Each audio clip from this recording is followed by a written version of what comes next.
Professor Hartman's voice cuts through the Stockholm ceremony audio feed, sharp and jagged like broken glass against my skin. She stole my life's work, he spits to the reporter, his words dripping with a venom I remember all too well. He doesn't know I can hear every poisonous syllable, broadcast live as I'm ushered into a small anteroom, the weight of the Nobel medal a cold, heavy circle in my trembling hand.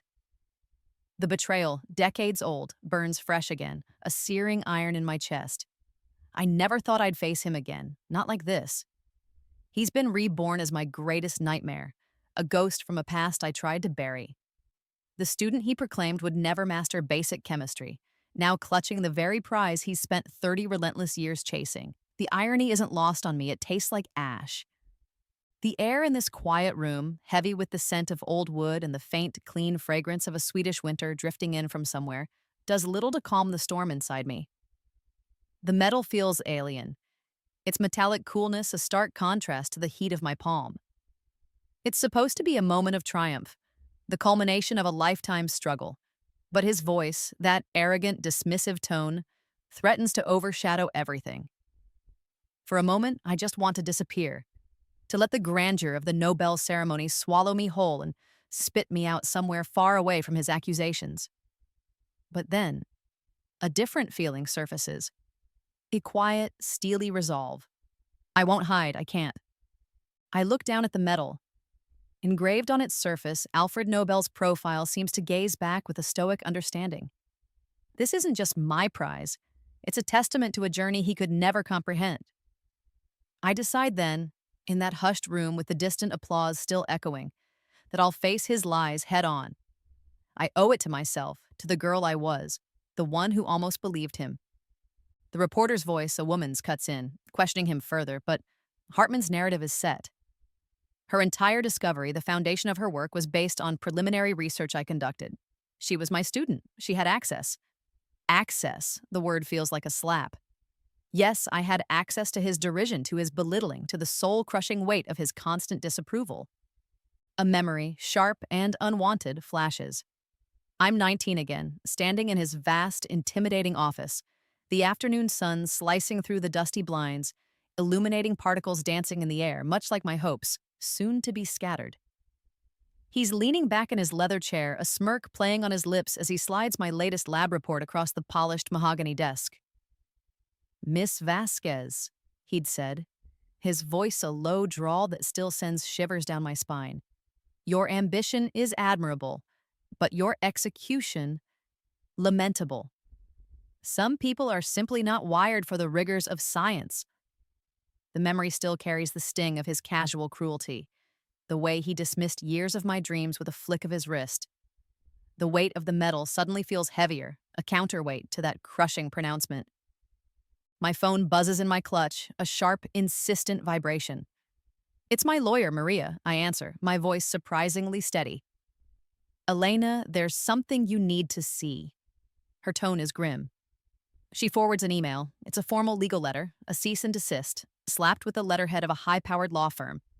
Professor Alistair Hartman, it declares, is alleging intellectual property theft, claiming my Nobel-winning research into oncogenic protein denaturing is a direct derivative of his unpublished work.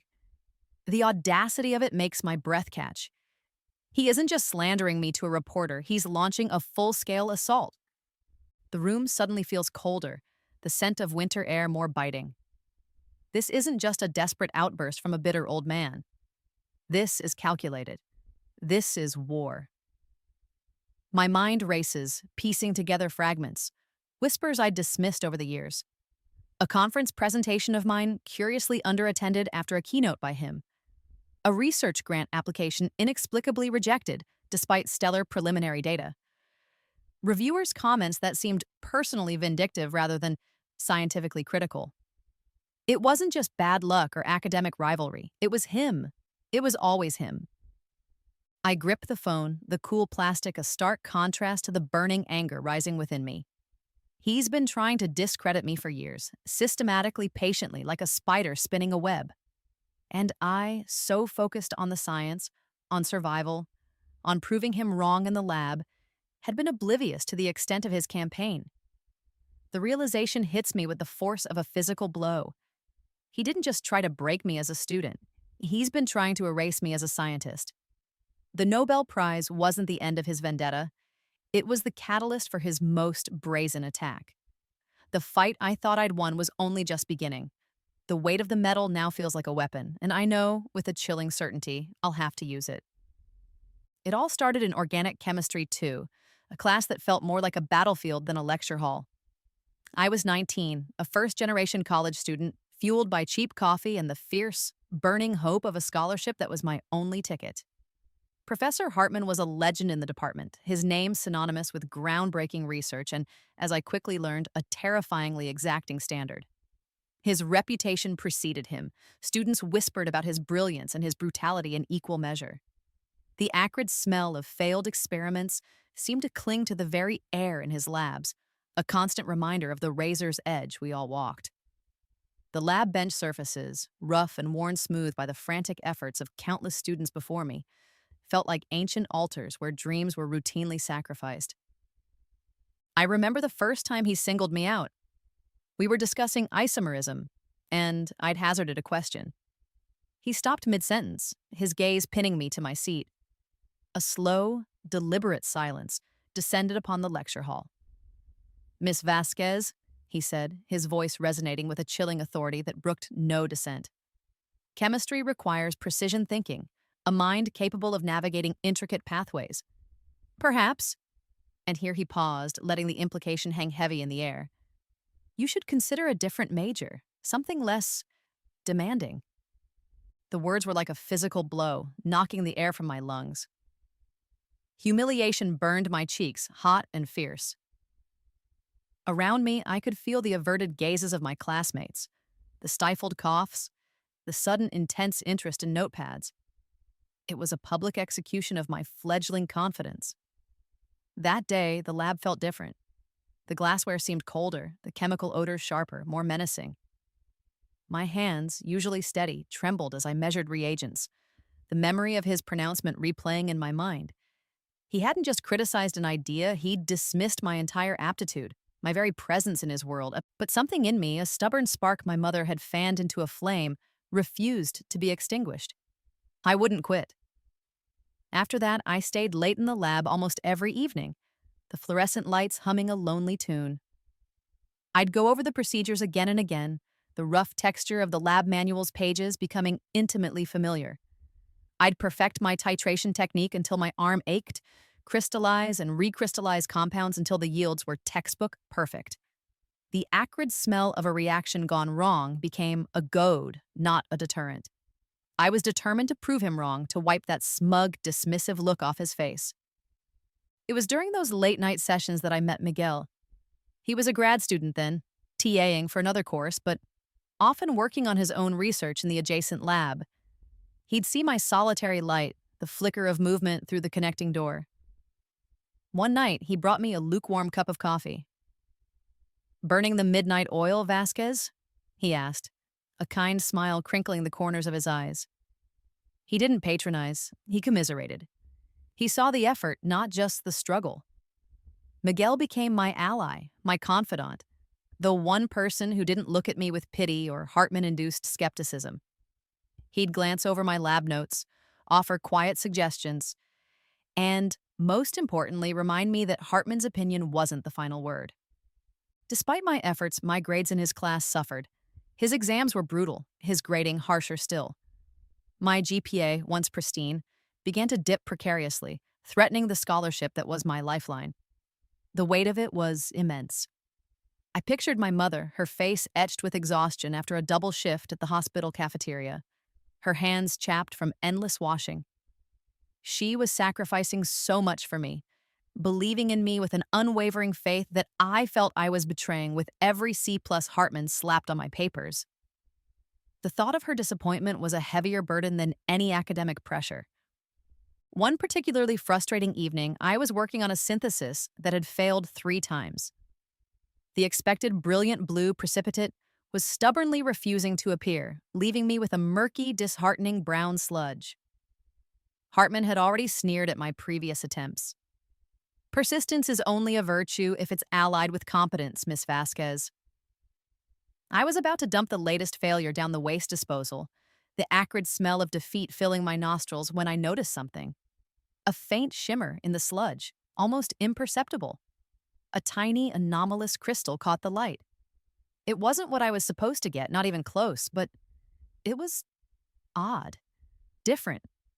A flicker of curiosity, the scientist's instinct, pierced through my frustration. I carefully decanted the supernatant liquid, a new energy thrumming through me. This a failure held a secret.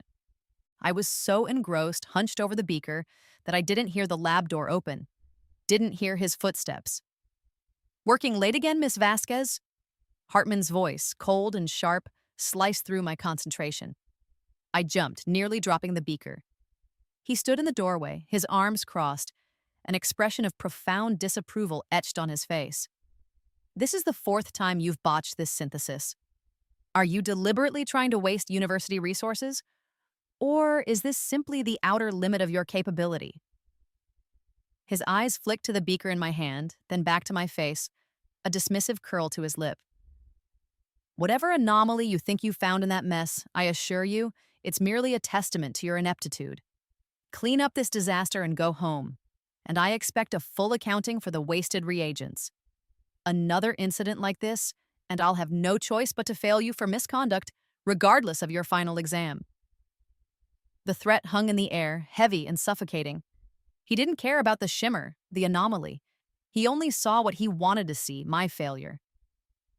But I had seen something more. And in that moment, a seed of defiance, wild and untamable, took root. Hartman's threat echoed in my ears long after he'd swept from the lab.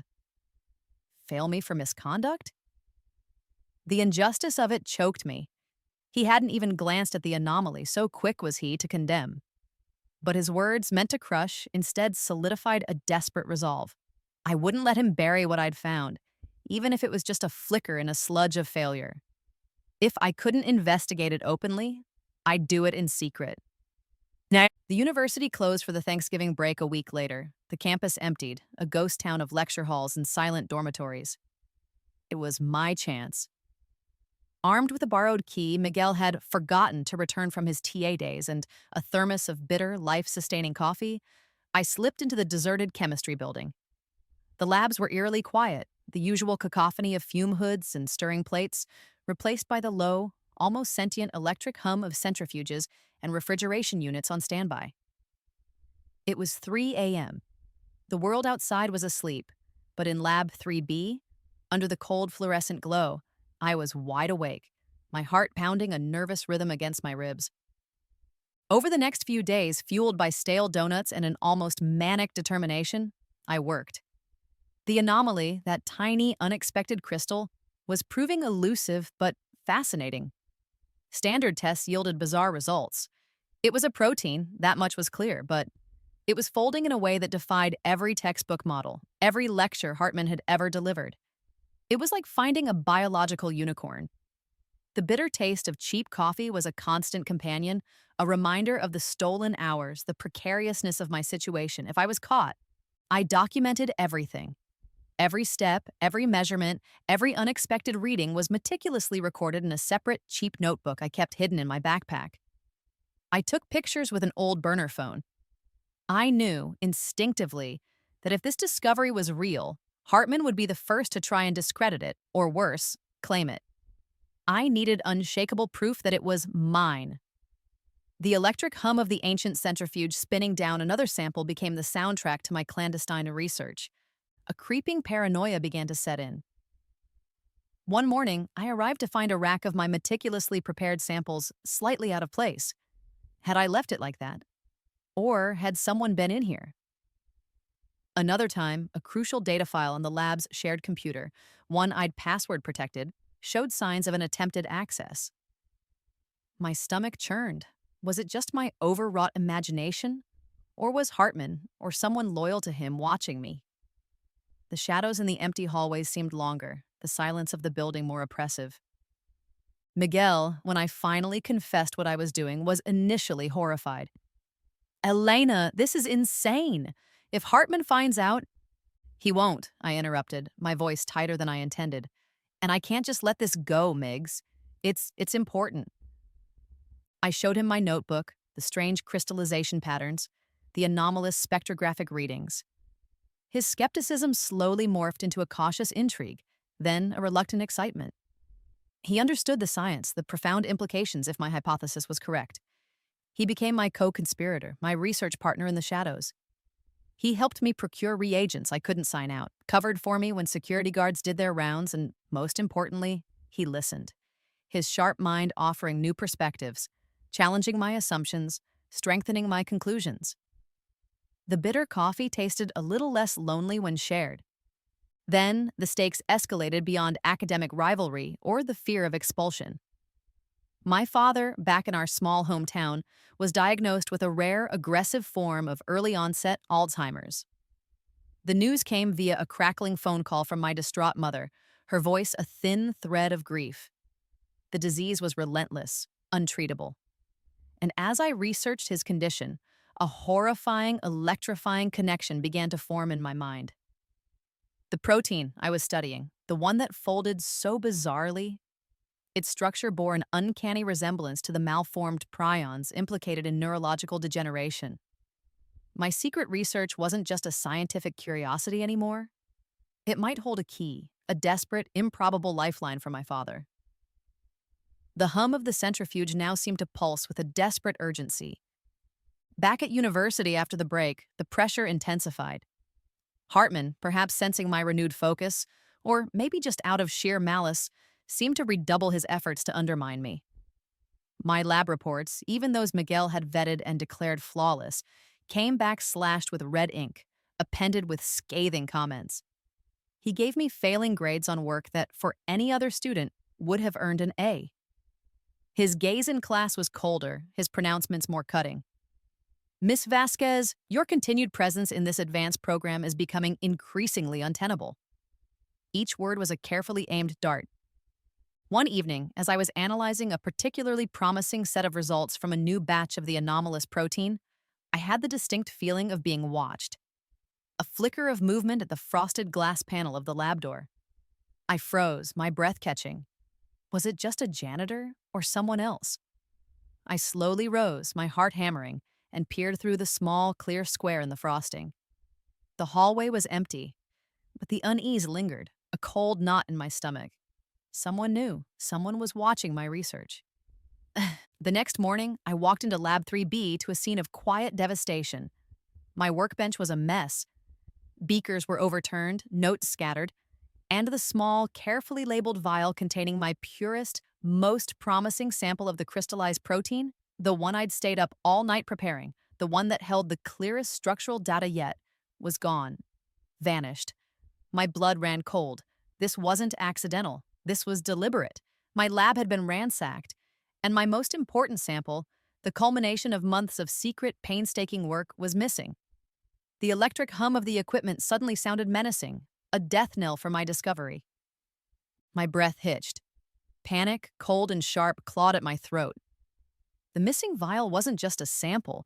It was the heart of my discovery, the tangible proof. My eyes scanned the ransacked bench, the scattered papers. Who? Why? Then a name seared into my brain. Hartman. It had to be him. The subtle campaign of sabotage, the watching eyes, now this. It was an escalation. He knew. He knew I was onto something significant. I spent the next few hours in a frantic, desperate search. My movements jerky, my thoughts racing. I checked every drawer, every cabinet, even the biohazard waste, my hands trembling. Nothing. The musty smell of old academic papers, usually a comfort, now seemed to mock me from the shelves of archived journals. The silence of the lab, usually a haven, pressed in on me, amplifying the sound of my own ragged breathing.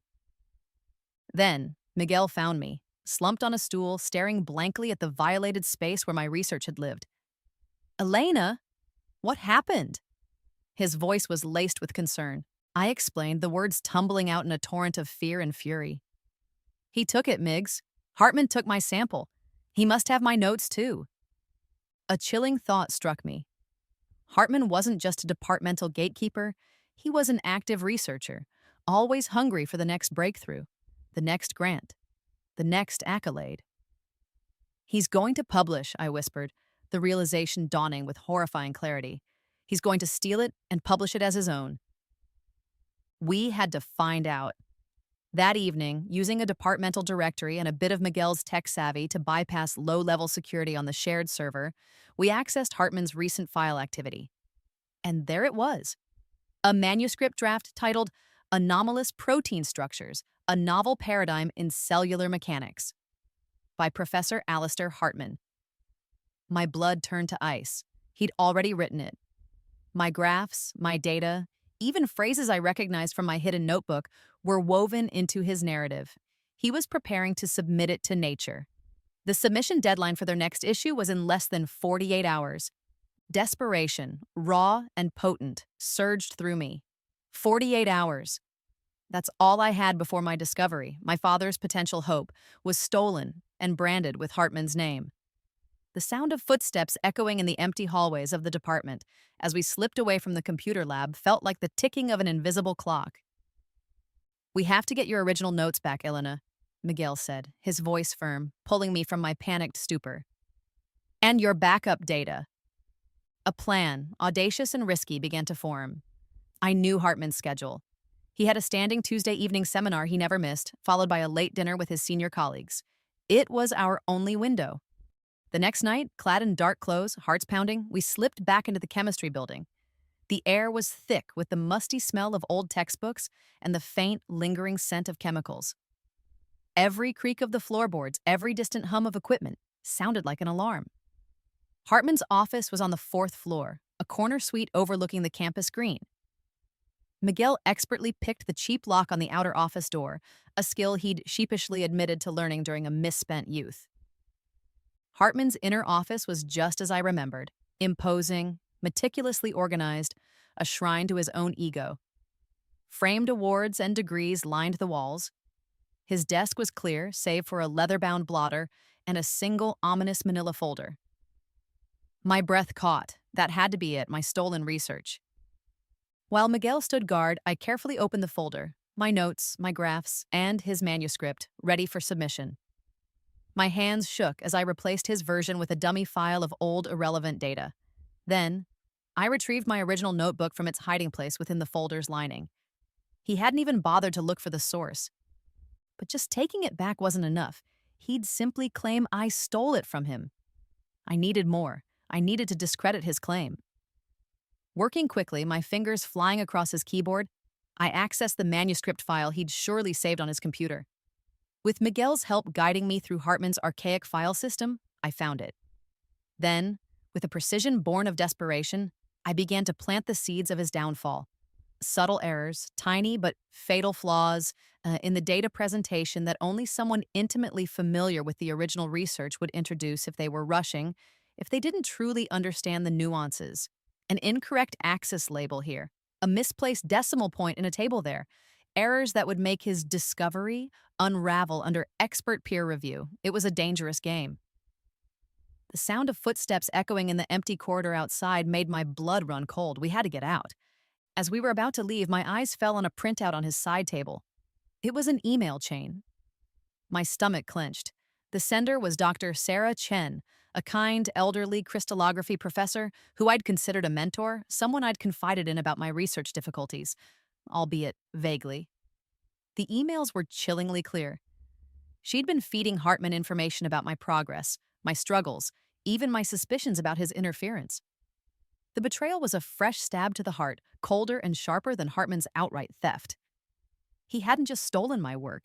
He'd had help from someone I trusted. The musty smell of the office suddenly felt suffocating. We had to leave, not just the office, but the university. Hartman would realize the switch soon. He'd come after me.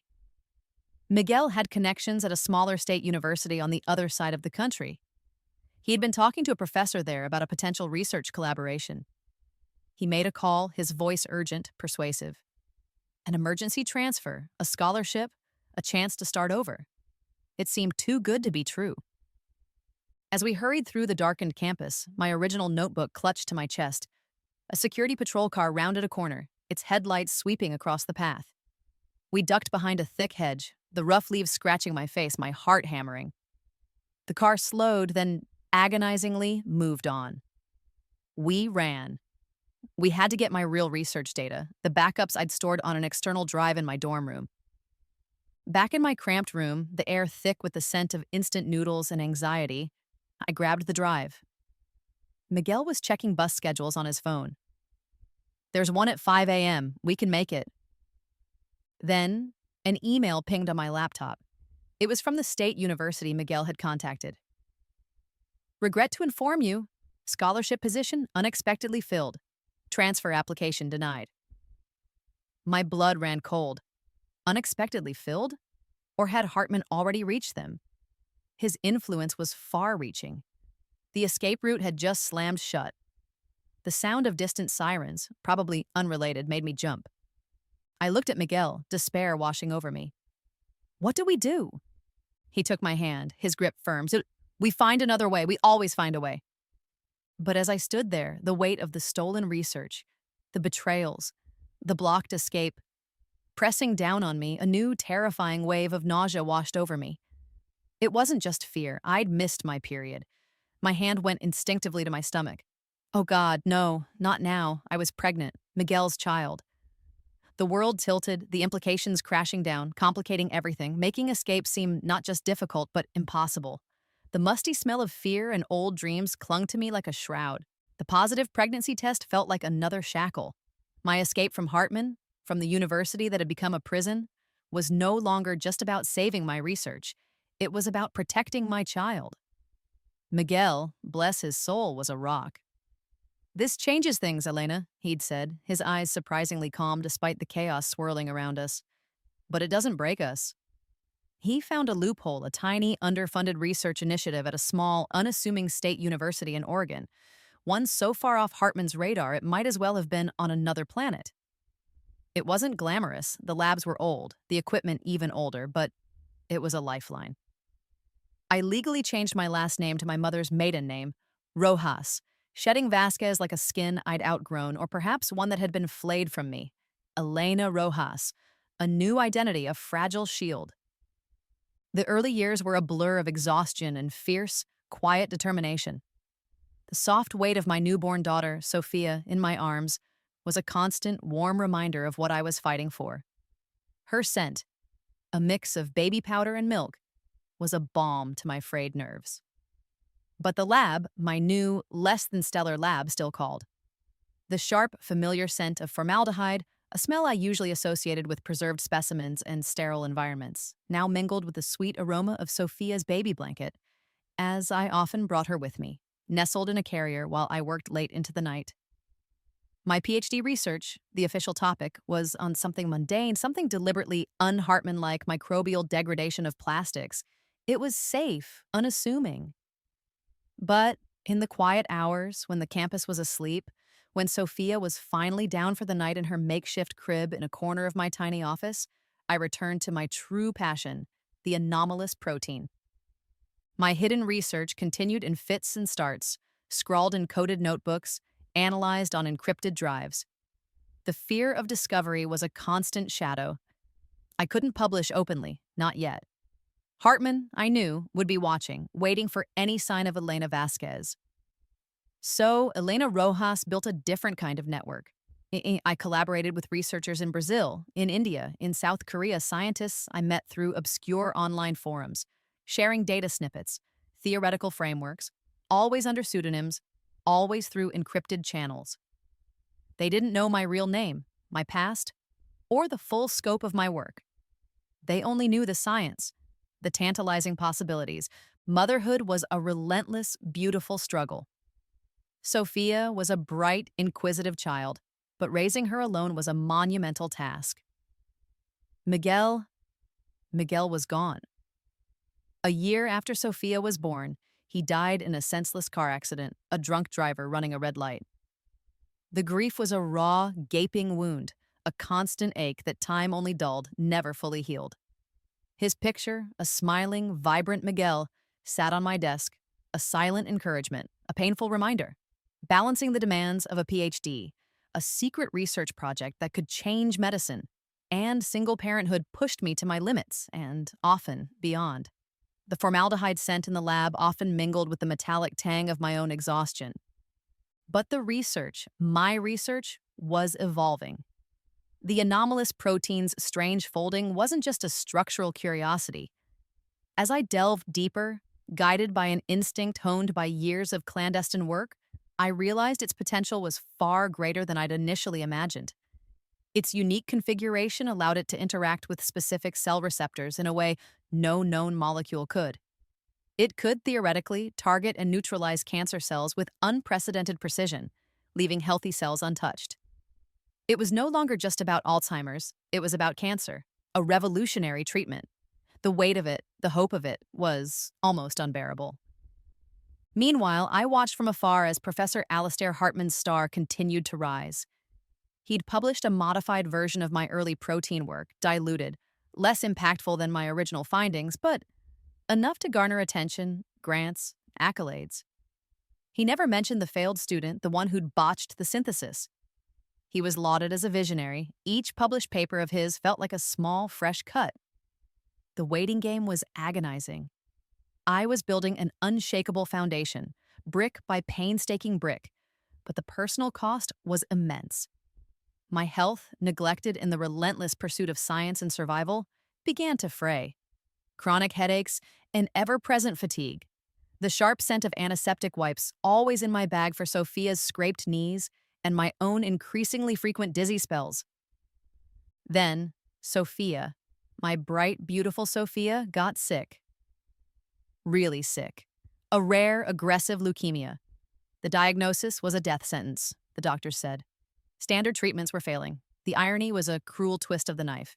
Here I was on the cusp of a treatment that could revolutionize cancer therapy, and my own daughter was dying from the very disease I was fighting in the sterile silence of my hidden lab. The rhythmic, insistent beeping of her heart monitor in the pediatric oncology ward became the new, terrifying hum in my life. My research wasn't academic anymore. It was her only chance. The desperation fueled a new recklessness. I had to accelerate my work, find a way to get my treatment, still years from official trials, to Sophia. I reached out to one of my international collaborators, a brilliant oncologist in Seoul, Dr. Lee, sharing more than I ever had before, revealing the urgency. He was cautious, the risks enormous, but the science, he admitted, was compelling.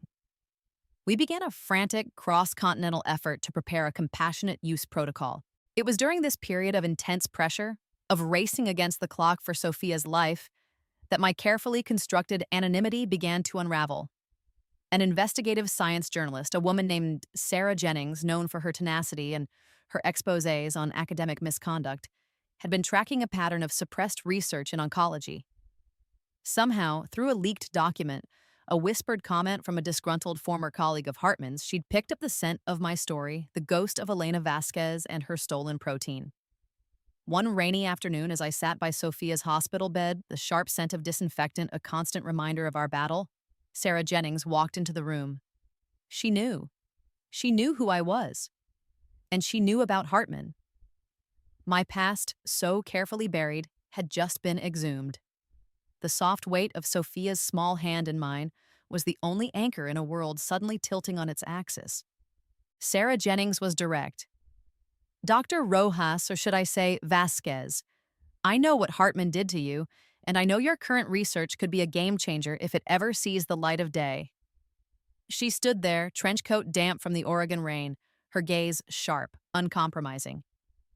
I'm going to write this story with or without your cooperation, but an exclusive, your side of it, would be much more compelling. The rhythmic beeping of Sophia's heart monitor seemed to punctuate her words, each beep a reminder of the stakes. My first instinct was to deny, to stonewall, but looking at Sophia, pale and small in the hospital bed, the antiseptic smell a constant cloying presence, I knew I couldn't afford to hide anymore. This journalist, this unwelcome intrusion, could be a weapon. All right, Miss Jennings, I said, my voice hoarse. You want an exclusive? You'll get one. But we do this on my terms. A new kind of energy surged through me. The fear was still there, a cold knot in my stomach, but it was now mingled with a fierce, protective anger. I wouldn't just fight for Sophia, I'd fight for the truth. I began to gather every shred of evidence I'd accumulated over the years. my original coded notebooks, Hartman's subtly flawed manuscript, correspondence with my international collaborators, who, when I finally told them the full story, were shocked and unequivocally supportive. Even old lab sign-in sheets that placed me in the lab during those holidays. Dr. Lee in Seoul, horrified by what I revealed about Hartman's theft and suppression, became a vocal ally, vouching for the originality and brilliance of my subsequent independent work on the cancer treatment. The human trials for my treatment, fast-tracked through back channels and with Dr. Lee's significant influence in international oncological circles, began with a small cohort of terminal patients, including, precariously, Sophia. The results were nothing short of miraculous. Tumors shrinking, energy returning, hope rekindled where there was none. The antiseptic smell of the hospital began to be tinged with something new, the fresh scent of cautious optimism. Sophia, my brave little girl, was responding. She was fighting, with the preliminary trial data looking overwhelmingly positive. I hired a legal team, a formidable group specializing in intellectual property and academic fraud. They were expensive, but Miss Jennings, true to her word, had connected me with pro bono advocates who believed in my case. We prepared for war. One afternoon, before a critical meeting with the lawyers, I found myself at a small, quiet cemetery. Miguel's grave was simple, unadorned, just his name and dates. I laid a small bouquet of wildflowers, their delicate scent a stark contrast to the sterile world I now inhabited. "We're going to do it, Miggs," I whispered to the cool stone. "For Sophia, for us, for everyone he's hurt." The wind rustled the leaves, a soft sigh in response. It was a promise, a reckoning. News of the successful, albeit unofficial trials of Rojas protocol began to leak, first in niche oncology forums, then in more mainstream scientific publications. And with it, whispers of Elena Rojas, the brilliant reclusive scientist. Hartman, of course, heard them. He must have put two and two together, the timing, the underlying protein science, however advanced from what he'd stolen. His counterattack was swift and brutal. Anonymous op-eds appeared, questioning the methodology of the Rojas protocol, hinting at fabricated data, casting doubt on the credentials of this unknown researcher. Old colleagues of his, indebted or intimidated, began to echo his skepticism. He was trying to destroy my credibility before my real identity, and his connection to it could be exposed. Just as the FDA was on the verge of granting emergency use authorization for my treatment, based on the extraordinary trial results, a barrage of regulatory challenges materialized out of nowhere. Anonymous complaints, citing obscure procedural violations, demanding further reviews, delaying the process. It had Hartman's fingerprints all over it. The bureaucratic stonewalling was infuriating, terrifying. Patients were waiting, Sophia was waiting. The rhythmic beeping of her monitor, which had been a sound of steady progress, now felt like a countdown to potential disaster. Her condition, though improved, was still fragile. Any significant delay could be fatal. The storm I had unleashed was now threatening to consume the very thing I was fighting to protect. The call came on a Tuesday morning, the kind of gray, drizzly Oregon day that usually mirrored my mood. I was in Sophia's hospital room watching her sleep. She'd had a difficult night, a spike in her fever, and the doctors were cautiously optimistic, but the strain was visible on their faces, and mine. The rhythmic beeping of her heart monitor was a fragile metronome counting out precious seconds. The crackle of international phone static was so pronounced I almost hung up, thinking it was a bad connection. "Dr. Elena Rojas?" A formal, heavily accented voice inquired. "This is Professor Johansson from the Nobel Committee for Physiology or Medicine in Stockholm." My breath caught. My hand, holding the phone, began to tremble. It couldn't be. It was too soon, too impossible. I listened, stunned, as he informed me that I, along with Dr. Lee from Seoul, had been awarded the Nobel Prize for our revolutionary work on targeted protein denaturing for oncological therapy. Sophia, my treatment had saved her. It was working. And now this. The news was a tidal wave, washing away years of fear, of struggle, of living in the shadows. The smooth, cool marble of the imagined Nobel Committee building suddenly felt more real than the worn linoleum floor beneath my feet. The weeks that followed were a whirlwind. The official announcement, the media frenzy, Elena Rojas, the enigmatic scientist, was suddenly thrust into the global spotlight. And with the Nobel came a new level of scrutiny, a new platform. My story, the one Sarah Jennings had meticulously documented, went viral. Students worldwide, particularly women and those from underrepresented backgrounds, saw in me a reflection of their own struggles, their own hopes. The antiseptic smell of the hospital began to be replaced by the scent of flowers from well-wishers, the sharp tang of printer ink from stacks of supportive articles. Hartman, predictably, reacted with venomous fury. Cornered, his reputation on the line as journalist began to connect the dots between Elena Rojas and the long-forgotten Elena Vasquez. He went on the offensive. His claims of theft, now broadcast on international news, were louder, more desperate. She was my student. It was my foundational research, he raged to any reporter who would listen. But this time, his accusations backfired. My legal team, armed with Sarah Jennings's meticulously researched exposé and my own trove of evidence, began to leak information about Hartman's pattern of exploitation stories from other former students, whispers of suppressed research, of careers quietly sabotaged. An official academic investigation was launched by his own university, the pressure becoming too immense to ignore. The Nobel ceremony in Stockholm was surreal. Standing on that hallowed stage, the weight of the gold medal a tangible affirmation in my hand, I looked out at the sea of faces. Sophia was there, in the front row, pale but smiling, her hair beginning to grow back. Dr. Lee stood beside me, a pillar of quiet strength.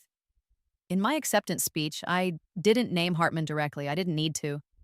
I spoke of the importance of ethical mentorship, of fostering young talent, of the sacred trust between student and teacher.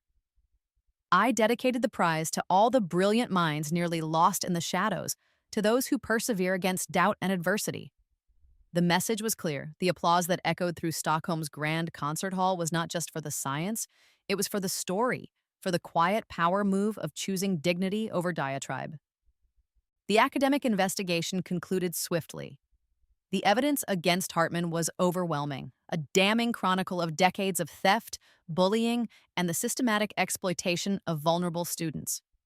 He was stripped of his tenure, his awards rescinded, his legacy shattered, justice, slow but certain. Later that evening, in the quiet of my hotel room, the Nobel medal gleaming on the bedside table, I finally allowed myself to grieve Miguel fully, to weep for the years lost, for the innocence stolen. I forgave my younger self, the girl who had almost buckled under Hartman's cruelty. She had been strong, stronger than she knew. My foundation, established with a portion of the Nobel Prize money, was already taking shape. The Lighthouse Initiative, dedicated to protecting student researchers from exploitation and providing legal aid for those fighting academic fraud. The work was just beginning. Then, a late-night call from Sarah Jennings. "Elena, he's not done. Hartman scheduled a press conference for tomorrow morning. He's claiming to have new, irrefutable evidence against you." A cold dread seeped into my bones. What could he possibly have? Was this one final desperate move to drag my name through the mud, even as his own was being expunged from the annals of respectable science? The weight of the medal suddenly felt heavy again, a target. I had to choose once more between engaging in a public mudslinging match, indulging in a moment of personal revenge, or rising above it, preserving my professional dignity and focusing on the future. The fresh scent of hope from the day suddenly felt tainted with the old, musty smell of his unending malice. The academic conference was in Berlin, a sprawling event that usually drew the brightest minds in molecular biology. This year, one name was conspicuously absent from the list of speakers and attendees: Professor Alistair Hartman. He'd been blacklisted, his reputation in tatters, yet I knew he'd be there. Sarah Jennings had tipped me off. He'd booked a small, obscure lecture room on the periphery of the main conference, planning to hold his tell-all press conference. A last, desperate gamble. I found him setting up a rickety projector, his movements stiff, his once imposing figure now stooped and diminished. The room was small, empty save for a few dusty chairs and the hollow echo of our presence. The air was stale, tinged with the bitter taste of regret. Or maybe that was just me. "Professor Hartman," I said, my voice calm, steady. He whirled around, his face a mask of shock, then anger. Vasquez, or is it Rojas now? Come to gloat. No, Professor, I came to talk. He scoffed, gesturing to a pile of files on the table.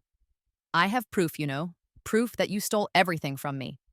His voice lacked its old conviction. It was thin, reedy. Proof of what exactly? I asked, moving closer. That you bullied a 19-year-old student? That you sabotaged her work? That you stole her research and tried to pass it off as your own, not just once, but repeatedly over 2 decades?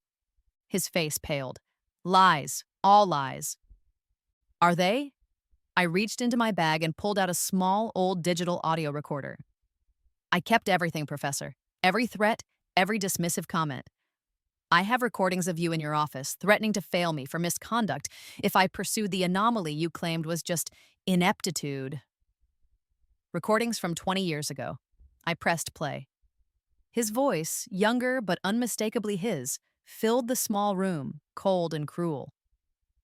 Another incident like this, and I'll have no choice but to fail you. He stared at the recorder, his eyes wide with a dawning horror. The bluster drained out of him, leaving behind a tired, broken old man. The hollow echo of the empty conference hall seemed to amplify the silence that followed. Why? I asked, my voice softer now. Why did you do it? Not just to me. To all of us you exploited? He sank into one of the dusty chairs, his shoulders slumped. For a long moment he said nothing. Then the words came. Hesitant at first, then tumbling out in a torrent of confession. He spoke of his own crippling insecurities, the immense pressure to publish, to maintain his reputation, the fear of being surpassed by younger, brighter minds. He'd been a promising student himself, he said, but a critical professor had nearly destroyed his confidence. Instead of breaking the cycle, he'd perpetuated it, becoming the very thing he'd once feared. The cruelty was a shield, the theft a shortcut. It wasn't an excuse, but for the first time, I saw not a monster, but a flawed, frightened human being. The bitter taste in the air began to dissipate. The university has stripped you of your honors, I said quietly. Your reputation is gone. You could face criminal charges for fraud. He nodded, his gaze fixed on the floor. I know. I don't want to destroy you completely, Professor, I said. And the words surprised even me. The thirst for vengeance, which had simmered for so long, had cooled. Seeing him like this, stripped of his power, his arrogance, I felt a strange sense of pity. What I want is for this to stop. For no other student to go through what I did, what others did. I offered him a choice. He could face the full legal storm, or he could cooperate with the ongoing investigations into academic misconduct, not just his own, but the systemic issues. He could use his remaining years to expose the flaws in the system he'd so expertly exploited. A chance at a different kind of legacy. A quiet power move, not of destruction, but of potential redemption. He looked up, his eyes filled with a complex mixture of shame, disbelief, and a flicker of something unreadable. He chose cooperation. The emotional climax wasn't a fiery confrontation, but a quiet, somber understanding in a dusty, forgotten room. The generational healing I'd craved wouldn't come from his destruction, but from ensuring the cycle of abuse was finally broken. Hartman lost his tenure, his name becoming a cautionary tale in academia. He avoided criminal charges by providing extensive testimony that led to sweeping reforms in university research policies, protecting student intellectual property and establishing clearer channels for reporting misconduct. My revelations and his subsequent confessions sent ripples through the academic world. Back in Oregon, Sophia was thriving. My treatment, now FDA approved and hailed as a breakthrough, had given her a future. She was a bright, resilient teenager, already showing a keen interest in science, her mother's courage her greatest inspiration. The hollow echo of the past was finally fading, replaced by the vibrant sounds of a life reclaimed. I was free from his shadow. My foundation, the Lighthouse Initiative, began its work in earnest, fielding calls from students around the world offering legal aid and advocating for systemic change. We were making a difference. One afternoon, a small, unassuming package arrived at my office. No return address. Inside, nestled amongst shredded paper, was a USB drive and a handwritten note. Dr. Rojas, I was a student of Professor Davies at Northwood University. He's doing what Hartman did. I have proof. Please help. My heart sank, then hardened with resolve. Hartman wasn't the only one. There were others, other students suffering in silence. The fight wasn't over. It was just beginning to widen. The fresh scent of hope was now mingled with the sharp tang of a new battle. The package from the anonymous student was a stark reminder. Hartman was a symptom, not the entirety of the disease. The fight for academic integrity was larger than one man, one university. My story, amplified by the Nobel and the subsequent scandal, had cracked open a conversation that was long overdue. The warm weight of thank you letters from students I'd never met, their stories mirroring my own in heartbreaking detail, piled up on my desk. Their words, filled with a newfound courage, carried the fresh scent of hope, a fragrance I was determined to nurture.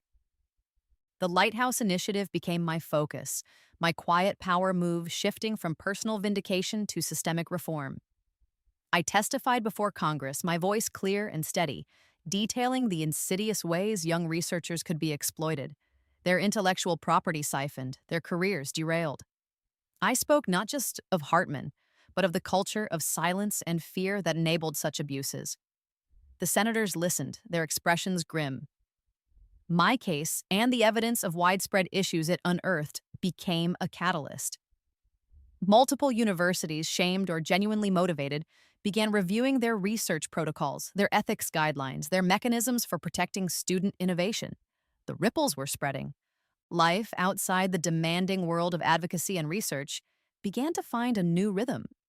I started dating again, cautiously at first, the old wounds making trust a fragile commodity.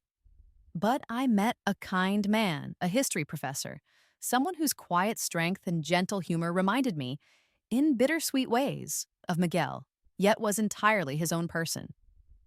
Love, I was learning, could find you even after the deepest winter.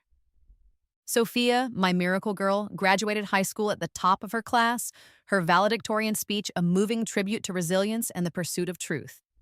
She had decided to major in biochemistry, her eyes shining with the same fierce passion I recognized in my younger self. But there was a difference. She would enter that world with her eyes wide open, armed with the knowledge her mother had fought so hard to bring to light. Her future, unlike mine at that age, felt bright, unburdened by the shadows of exploitation. The fresh scent of new beginnings was all around her. Even Hartman found a strange sort of redemption. True to his word, he dedicated his remaining years to meticulously documenting and exposing the loopholes and pressures within academia that fostered corruption.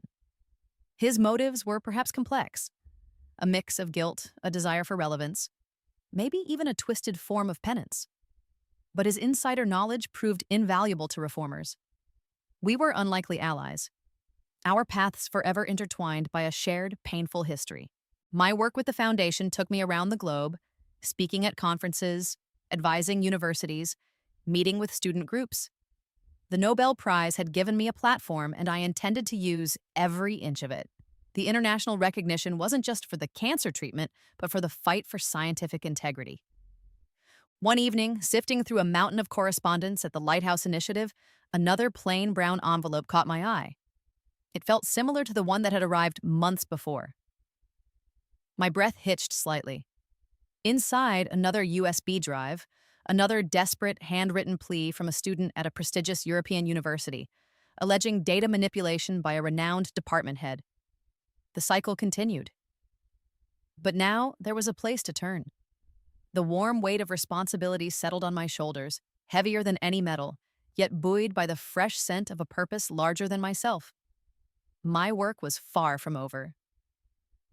The applause echoes through Stockholm's concert hall, a warm, enveloping wave. I stand at the podium, the Nobel medal a familiar, solid weight against the fabric of my gown. It's been a year since that first chaotic ceremony, the one overshadowed by Hartman's bitter accusations. Tonight, the air is different, clear and bright. Sophia is in the audience again, beaming, no longer a patient, but a vibrant university student. My acceptance speech this time, a special address at a Nobel laureate symposium, is different. I speak of the journey, the stolen research, the fight for truth. And yes, I mention him, the professor who once declared I'd never master basic chemistry. To the mentor who told me I wasn't wired for science, I say, my voice ringing with a quiet power, thank you. You inadvertently taught me the importance of resilience, the necessity of fighting for one's work, and the profound satisfaction of proving doubt wrong. It's not forgiveness, not entirely, but it's a release, a choice to define my narrative not by his cruelty, but by my overcoming of it. I announce my next major project, a global initiative funded by a consortium of philanthropists inspired by the Lighthouse Initiative to make my cancer treatment protocols open source, freely available to researchers and clinicians worldwide, especially in underserved communities. The applause this time is deafening, a roar of approval that seems to shake the very foundations of the historic hall. Later, watching the ceremony footage with Sophia in our hotel room, the city lights of Stockholm twinkling below, we talk about her own research ideas, her plans for the future. The Nobel medal sits on the small desk, nestled between a cherished photo of a smiling Miguel and a new picture of Sophia, radiant in her cap and gown, graduating summa cum laude in chemistry. My legacy isn't just a treatment or a prize. It's in her bright future, in the countless students now empowered to protect their own discoveries, in the ongoing fight for a more just and ethical scientific community. The triumph isn't just mine. It's a shared victory, a beacon lit against the shadows, and it's only the beginning.